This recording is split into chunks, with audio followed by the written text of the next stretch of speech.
It took more than 5 decades for Beatles fans to fully grasp why Paul McCartney's 1971 track caused such a strong reaction from John Lennon.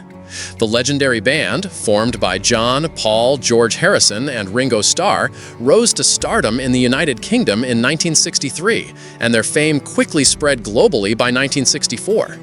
However, by 1970, they had decided to part ways. Their breakup was far from smooth, and tensions between John and Paul gave rise to what many now refer to as a musical feud. Though the conflict only spanned a couple of albums, it left a lasting impact on their personal relationship and was widely covered by the media. In the years that followed the band's dissolution, John and Paul traded pointed remarks through both interviews and their solo music. One particularly notable moment came when Paul responded to Lennon's earlier criticisms by releasing a song on his Ram album. The track reportedly angered John to the point of retaliation. Lennon later acknowledged the jab in a feature published by Crawdaddy magazine, where he openly expressed appreciation for their former and controversial manager Alan Klein, partly as a sarcastic counter to Paul's song. He then followed up by crafting his own track as a direct reply to the Ram number. By all accounts, John was deeply displeased. While McCartney's Too Many People doesn't explicitly name either Lennon or his wife Yoko Ono, the lyrics include clear jabs, particularly a reference to someone squandering a lucky break that the Beatles had provided. Paul included lines about a person making a significant error by taking that lucky break and breaking it in two, which was widely interpreted as a veiled dig at John. In the Crawdaddy article, Lennon reportedly accused Paul of embedding messages in Ram.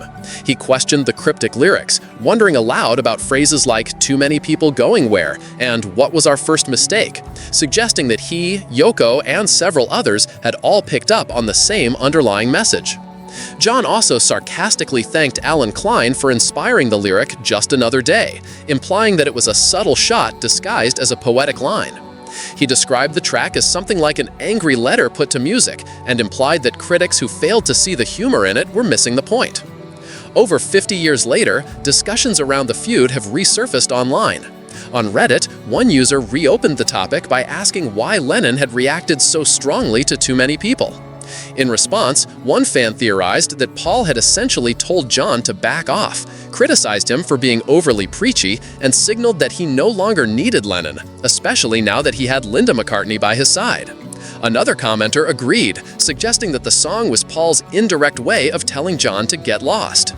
Others pointed out a key difference in their communication styles. While Lennon was direct and confrontational, McCartney often delivered his messages in a more subtle, understated way, something John was well aware of. One user commented that John likely felt even more irritated by Paul's ability to say so much without openly declaring his intent. According to this view, while Lennon saw himself as an open book, even if he wasn't always, Paul preferred to stay behind a carefully crafted public image. This contrast, they believed, made McCartney's critique sting even more, especially since it seemed like he was getting away with it.